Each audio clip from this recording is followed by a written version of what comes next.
Hey everyone, welcome back to Coffee Connections. My name is Seth Winder and I am your auctioneer on what is it? It's Tuesday. Gosh, I felt like it was Thursday for a second here, but it's Tuesday and it's a winter reprise because it's that pre-spring, post-winter kind of season thing where it gets really confusing here in Atlanta.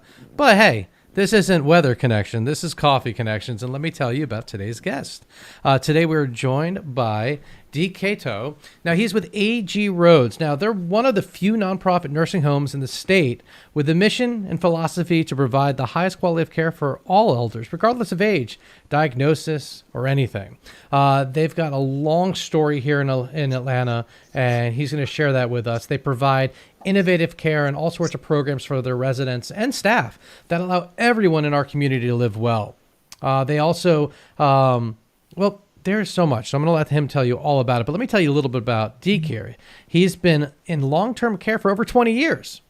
And he's CEO since 2018 and has emerged as a national leader and spokesperson for the long-term care industry. Now in 2021, yes, right there in the middle of COVID, if that is the middle, but right there, 2021, he published his first book, Brushfire, COVID-19 and Our Nursing Homes, which is an in-depth and personal look at the challenges faced during the height of the pandemic. But it is also a book of hope, a look forward, and a tribute to all healthcare heroes, and is quickly becoming a must-read amongst those in the industry, in education, and beyond. So, hey, without further ado, let me welcome to the show, Deke. Deke, how are you? Hey, Seth, how are you doing? Thank you. I love the introduction. Thank you very much. Well, yeah, man, you're as well. It's great to have you on the show. And I mean, there's paragraphs and paragraphs about you. So I'm looking forward to getting to hear more about your story. But hey, before we get too far ahead, are you a coffee drinker? I am. Black, no sugar, no cream. Real. And what about that mug? Is that to keep it hot all day kind? Yeah, it's the Yeti. I drink coffee all day, so the mug definitely sustains that heat for a bit longer than the regular cup. Yeah. Now, so I like almond milk in my coffee, but I'm doing this intermittent fasting business, right? Yeah. Can't you see? Look how thin I'm getting. I see. Yeah. And so I've been doing coffee black. I got to tell you, for someone that's never really been a just black coffee drinker, you get a lot more taste and flavor of the coffee when it's black and not, creamed up. Well, I hate to get proverbial, but they say when you go black, there's All right. Well, is there a type of coffee you like the most? Like a brand, man, or I'm actually not a coffee connoisseur. It just warms me up and keeps me going. So I'll eat just about anything. I'll drink jet fuel if you give it to me and call it coffee. All right. Well, let's jump into it. Can you tell everyone about AG Rhodes and anything else you want to share? Hey, so AG Rhodes is just a great corporation organization that I am extremely proud to serve. I've been with the organization for 13 years. I think the history of the organization is just so rich and so important. We've been around for almost 120 years, providing this type of service, providing expert and compassionate care for our seniors in Metro Atlanta. And I just think it's so worthwhile. You touched on it, to work for not just a nursing home, but to work for a nursing home with such an amazing mission, and with just such great folks, staff and residents alike. Awesome. Now, one of the things that just kind of got me really interested here is that you're a nonprofit. I don't, when I think of nursing homes, I think of for-profit. Yeah. Is this normal, or is there many nursing homes that are nonprofits? Yeah, there's a few of us, definitely not as many. I know a lot of folks heard last week, nursing homes made it into the presidential address, and a lot of that was about some probably less favored for-profit providers. But nonprofits and for-profits, I think the important part is we've been doing this particularly through the last 2 years through COVID. So whatever the designation, I think we've all been on the front lines battling COVID and just taking care of the most precious and vulnerable of our population during that time. Yeah, and I've been wondering about this. As I have elder father now, not elder parents, but with COVID taking out it took out a pretty big percentage of the elders. I mean, Yeah. are we seeing nursing homes now? I mean, what's like Yeah. the occupancy? Has it dropped by a large percentage? Yeah, the occupancy is definitely down. We have seen an uptick, I would say, in the last 6 months. We're slowly getting back to some sort of normalcy. We will never be back to the levels of occupancy. AG Rhodes, prior to COVID, enjoyed very high occupancy levels, up to 95%. I Mm-hmm. think those days are probably gone. But hopefully we'll get closer to as normal operations as we can. And has that changed a lot of the staffing in the situation? Have you had to downsize a lot? Yeah, totally. I mean, I would say staffing is our biggest issue. A lot of the downsizing was not planned, right? Right. We Yeah. like many industries saw the exodus of a lot of folks from the industry. Can't blame a lot of them. We've been through a lot. Most of the deaths in COVID occurred in the elderly. At one point in time, a quarter of the deaths due to COVID actually occurred in nursing homes, and we also had staff that Mm-hmm. were affected by this as well. So we've seen a mass exodus in what was already a tricky staffing situation, and I would say, and I guess if you ask any industry leader right now, that is the number one concern that we have. How will we be able going forward into the future staffing our homes? Mm-hmm. And even with the staffing, when you think about you got doctors, the folks that are at a certain pay grade, but when you talk about the lower pay grade staff, we're finding that like even with the restaurants and whatnot, folks, or better yet, I'll give another example that maybe Mm-hmm. hits more home. The prison system, Yeah, right? A lot of the yeah, guards are going and getting jobs stay at yeah, Starbucks because they can work more hours and make more money yeah. per hour than they would as that. And are you finding the same thing with some of the lower on the starting staff levels or whatnot? Yes, certainly. Seth, the first thing I think we have to admit is, as an industry, we got that whole pay grade wrong for a very long time. And I think it took COVID to show a lot of employers Mm-hmm. that how important their staff were, that they were the frontline workers, they were the essential staff members, and this idea of a living wage for these individuals is so important. So similarly, we have seen an exodus for a lot of those individuals going towards retail. I think the difference with us and retail is, retail could just, increase the price of their stuff in the store. Like Yeah. you see now with gas, they can do that. We have no control over 80% of that because that is government funding that we receive. So we can't just increase, the price of what we do to subsidize, the pay for our staff, and that's really probably our sentinel issue. So we're kind of stuck in a bit Mhm. of a quagmire because of that. I know if folks have elder parents and they're looking for a home, what's the difference of getting into a home like yours or say a for profit? Really, it's the same process. It's the same system. AG Roads Hmm. is very important, I think, in the community because we also take care of many underinsured individuals. So Medicaid Hmm. really is our biggest payer source, which, as you know, is insurance for the indigent. So it's a similar process, a similar system to get in. But I think us as a nonprofit are able to be a bit more creative in our admission policies and procedures. And then when we're talking about staffing, it sounds like that one of the things that separates you all is the care that you really have for your staff. And when I say care, it's not just warm hugs and love and all that, but Yeah, you actually have a lot of programs for your staff and support them on other programs. yeah. Can you talk a little bit about that? Yeah, our staff, man, they are our secret sauce. They were definitely so before COVID, and COVID has really showed us that they are our secret sauce. We could not do any bit of what we do without them. So we've always kind of catered or geared our human resources philosophy to, hey, you take care of the staff, and then folks like me could sleep well at night because they'll take care of the residents. So we have a very generous benefit package for them. The way I describe it to people, we care not just for our staff, but we care for our staff's families. So Hmm. not only do we have scholarships for our staff, we have scholarships for the children and grandchildren of our Huh. staff. That's the kind of programming that we try to bring to the table. And again, a lot of that stemmed way before me, just the culture, the ethos of the organization, which was founded in 117 years ago. And so, but that 13 years in Atlanta, but over 100 years ago, the organization. Wow, that's Yeah, where well, else is I'm 13 years is me. The Oh, okay. organization has been in Atlanta since 1904. Oh, Yeah, gotcha. yeah, Okay, no, that makes more sense. yes, yes. Oh, Yeah, that's so I mean, rich history. I mean, yeah, the story of A.G. Rhodes, I'll tell you quickly, Seth, is just so awesome. yeah, In please. 1904, Atlanta businessman Amos Giles Rhodes was approached to replace the roof on an ailing nursing home. That nursing home's name was the Home for the Incurables, believe it or not. They approached him to replace the roof.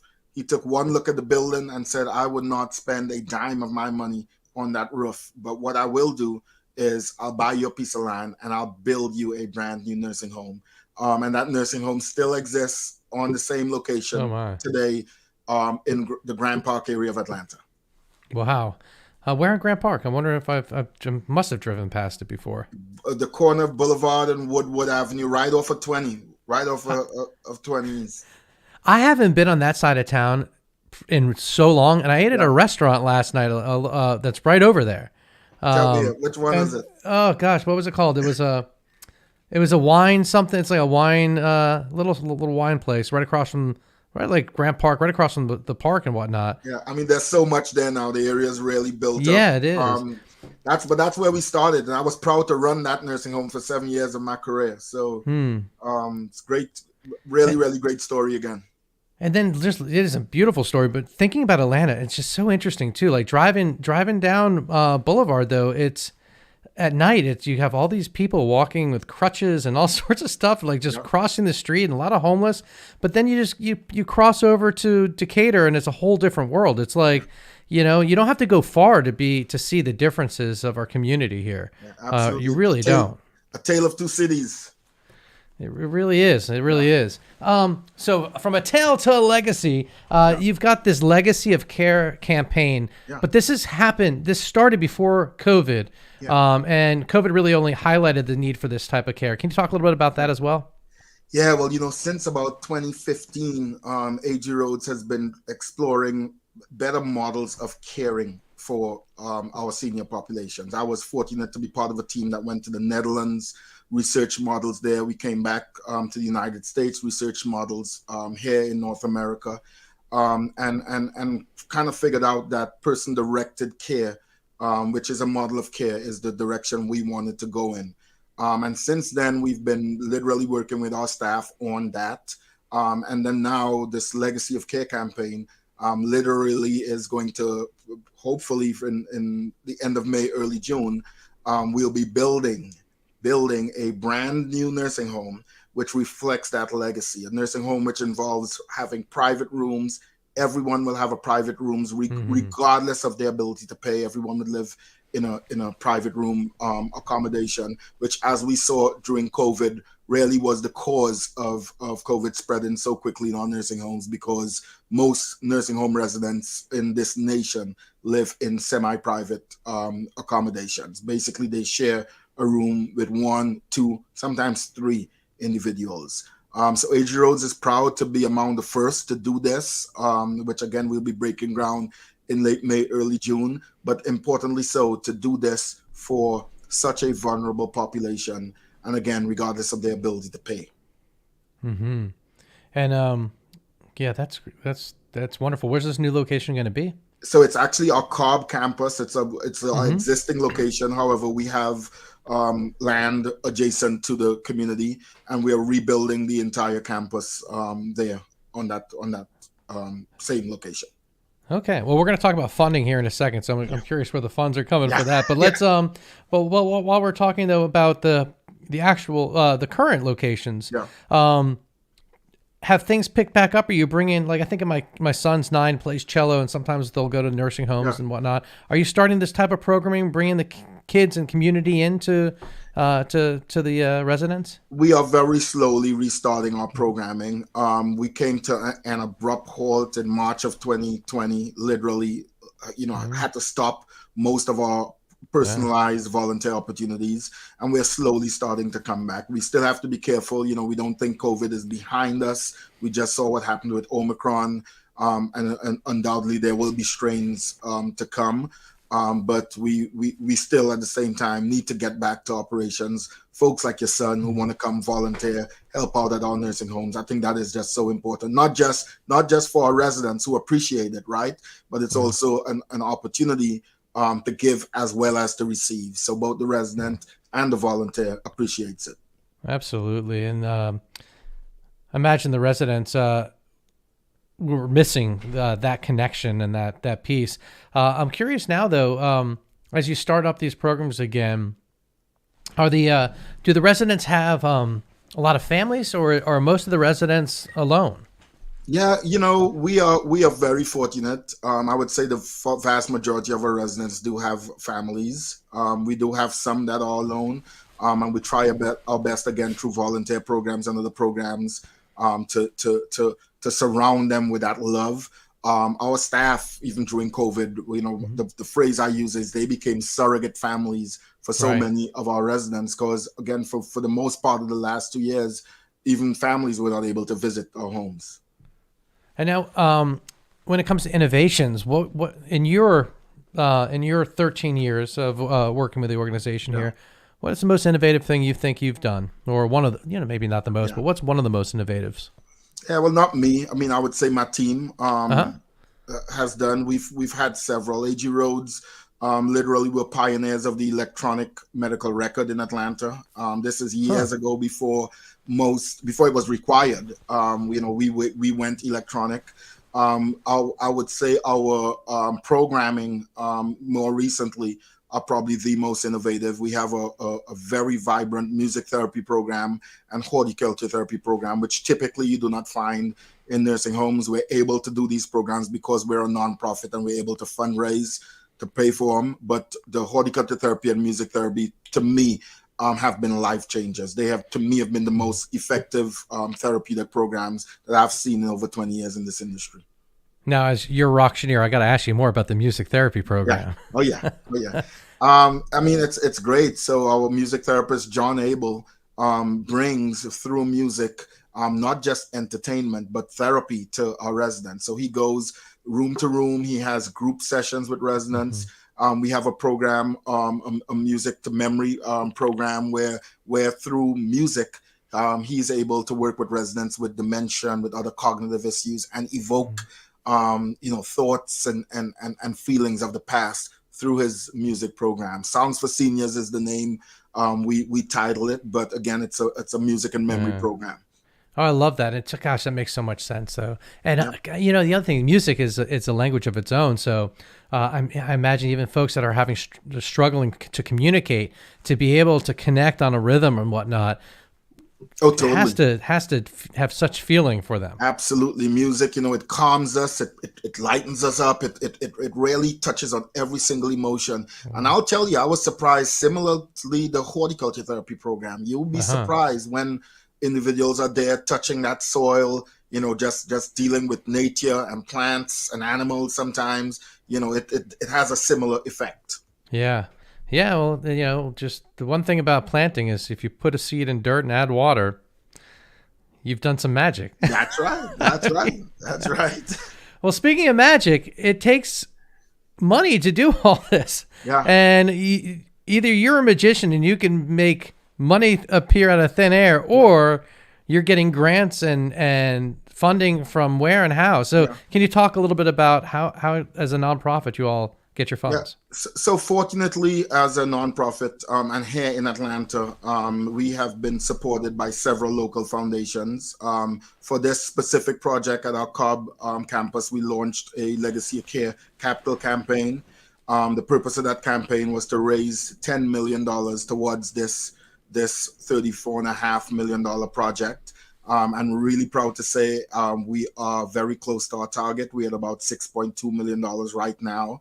That took a lot of generosity from the Atlanta community, the Atlanta Foundation community, and just individuals in Atlanta, individuals on our board, friends of the organization really came together.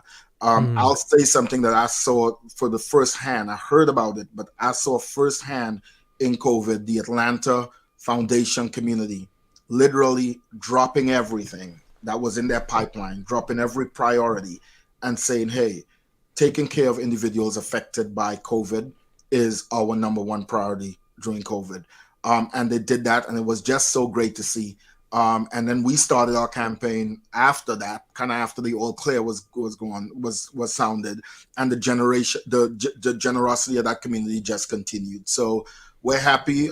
Again, as a nonprofit, we spoke about nonprofit, for profit. That's the advantage we have. We have that so-called access to capital through philanthropy. And that just enables us to do so much more and be innovative, like you said as well. And folks, you can go to agrhodes, rhodes.org and make a donation and volunteer and see and learn more about it. With the donations that come in, I'm wondering, do you find that it's a lot of folks that have a parent that maybe has gone through and that once someone's been family has been a part of AG Rhodes, that they stay connected and a part of it? Yeah, it's all types. That's a big part. A lot of people have been affected and have seen their loved ones age, particularly people who have had family members living with dementia and other cognitive issues. They do give back. Then again, like I said, you have the foundations, and then you just have, I would say, just good, earnest people who recognize the aging of our society, right? So a lot of people don't realize this cohort that's aging, that's coming out there into community, and we have to learn better ways to take care of the elderly. You know, we have a society that we do a great job in taking care of the young. We don't do so well in taking care of the elderly, and I think more and more people in the community are realizing that. Once a man, twice a child is certainly true. Yeah, and it's you're right though. We think about our kids; it's all about the kids. I was thinking about the song "We Are the Future." You remember that song? "We Are the Future," right? Definitely. Yeah. I think they need to do a remix. I mean, a redo of it. Yeah. You know, we were the future, we're the now. Absolutely, yes. You know, yes. and then have another one, and you know, when we're like we were the future. Yeah. Yes. But those last years, I mean, gosh, they happen quickly, and it's easy to forget. And also, you know, we, especially my generation, and I think about my kid. I'm like, you know, you don't stay where you're born. You go, and it's so easy to forget about everyone. And my dad's 86, and he lives in South Florida still. We're trying to move him to be closer to my sister, but he's all alone. I mean, so like when he says, like, what do you have to do today? He goes, I bought something. I got to return it. I'm like, good. You got something to do and someone to talk to. And because otherwise he's alone and he's got the TV it's really important for people to remember to reach out to your elders and because they're alone, or it's just different. And not much thought goes to that. You're right. Especially when you're living your life and you got your blinders on. But like you said, we're going to get there, right? You and I are going to get there, so we ought to pay it forward now, so that when we get there, we'll be more comfortable. And I think that's what you're doing by educating folks. I mean, you've got the Brush Fire COVID-19, the nurse book on nursing homes. Can you talk about this book? Well, the book actually came out of me firsthand watching my staff and what they were going through during COVID. My sort of feeling of helplessness, you know, wanting to be able to help them more than I actually could. And I just knew the moment was now to chronicle what was happening in our industry. There's been so much vilification of nursing homes, so many stigmas, and so many people do not get it. And this was my opportunity to chronicle that, and hopefully, you know, not just inspire folks on the front lines in COVID, but hopefully to get to the regulators, to the lawmakers, because they need to get it. They need to understand what our nation's nursing homes need to truly reform. No, that's great, and hopefully that message gets out there. But gosh, I mean, I don't know much on the subject. I just know now in retrospect of I think of when COVID hit and how devastating it was to New York. Just the energies were being put in the wrong places, and people were putting water in the wrong buckets, and it's a shame. And so, do you touched on that in the book? Yeah, I totally do. And you said it right. Energies in wrong places. I think, COVID was allowed to spread like wildfires throughout nursing homes. I think we did not devote the right attention financially, legislatively, socially to where we knew the most vulnerable of COVID, to COVID were, right? So now we talk about the deaths in nursing homes. Well, we knew COVID was targeting the elderly. We knew that's where the resources should have been focused, and it's to me in some way shameful that we still are not getting that attention resource wise that should be. No, that's right. I mean, look, we shut down schools when the schools weren't the ones killing.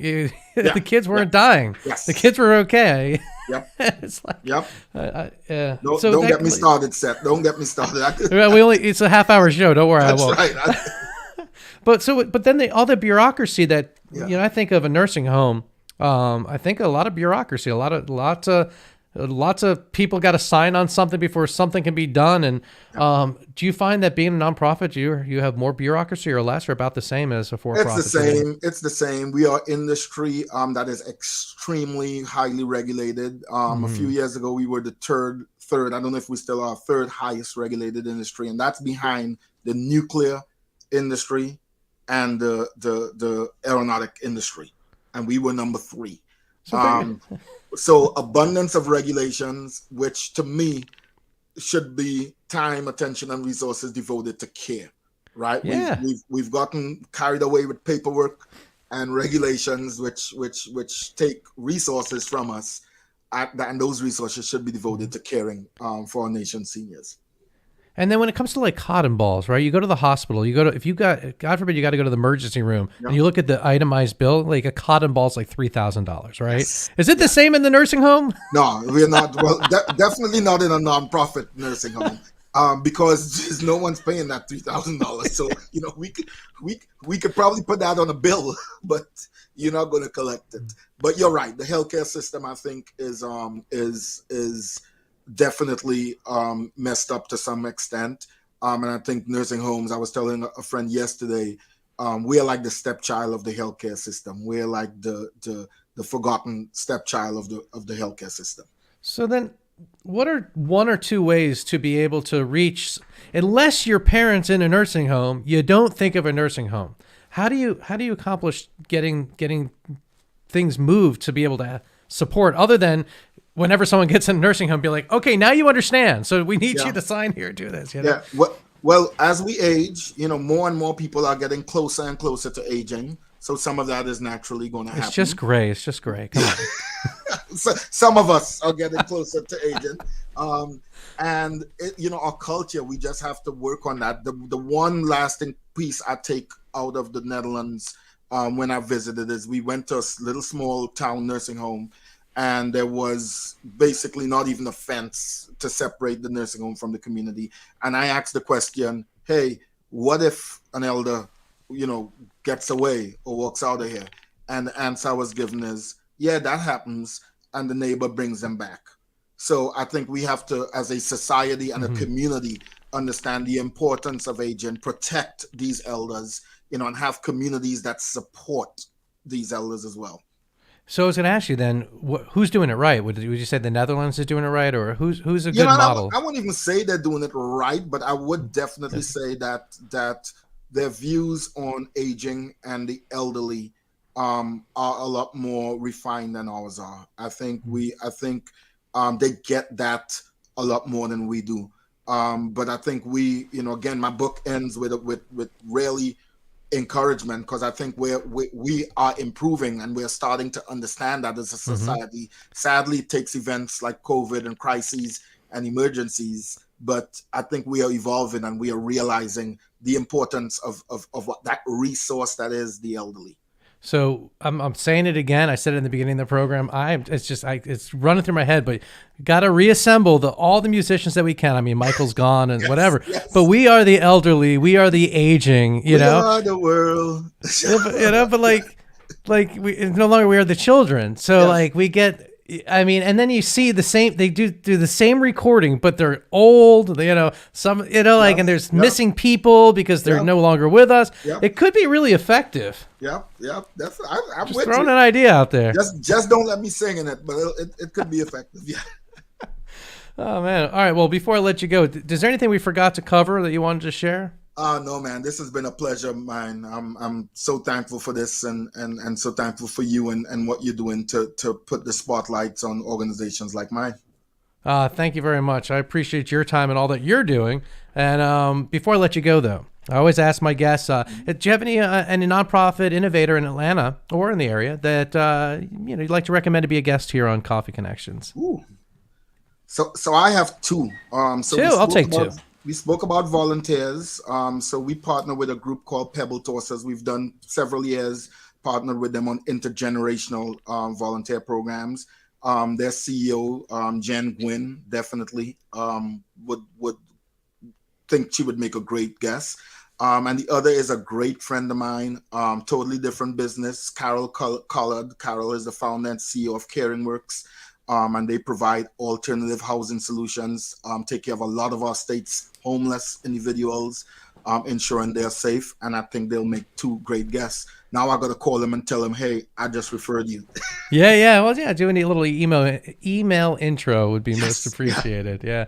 I'll be back in touch because I'll see if I can get my son's school, cello group or whatnot to come over and play to your residence because we're right over here. It'd be great.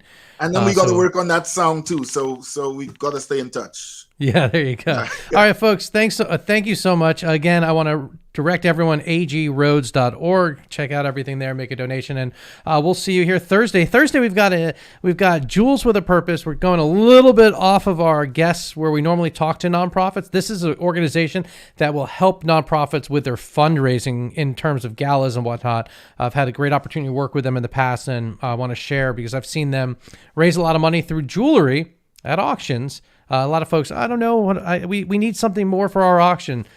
This is worth your time checking out. So I'm going to put that out there, and we'll see you all on Thursday. And again, have a wonderful day. Thanks for tuning in to Coffee Connections. Bye.